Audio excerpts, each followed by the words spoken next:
something that will really help you to prioritize better is create consistent scoring principles. So this is a question we often get, like how do we actually score things and how do we make sure that everyone in the organization scores opportunities consistently to each other? So let's start first, let me explain quickly which criteria there are, for example, with opportunities.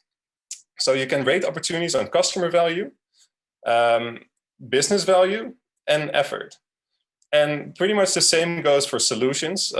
It's called a little bit differently here, but here you can score solutions based on desirability, viability, and feasibility, which are pretty much different ways to explain, the same thing. And let's go to the criteria here and actually see what those mean. So what really helps here is to figure out as an organization, what do these criteria mean for us? Customer value, what is it? Is it emotional value, functional value, social value? Do we maybe include the target size in this estimation?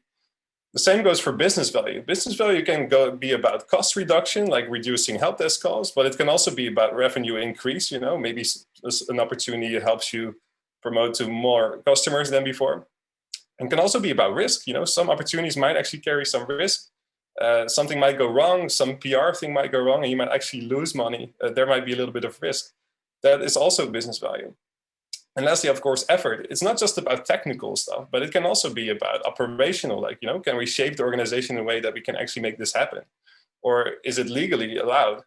So there's different things that you can use to score these criteria. And it really helps as an organization to sit together and figure out, what do we actually mean with business value or customer value?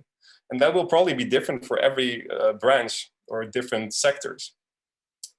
Something else that you can do to actually make the scoring of effort, for example, easier is to link it to solutions, because opportunities can still be very broadly defined.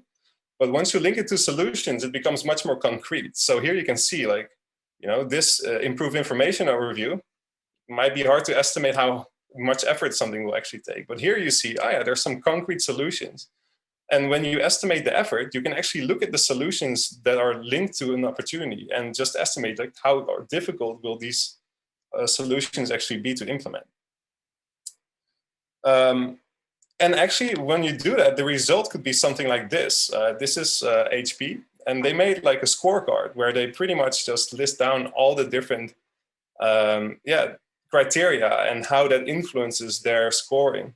And of course, and in the future, we would love to actually implement a feature like this in TheyDo as well. But for now, you can already do a lot with just making scorecards like this.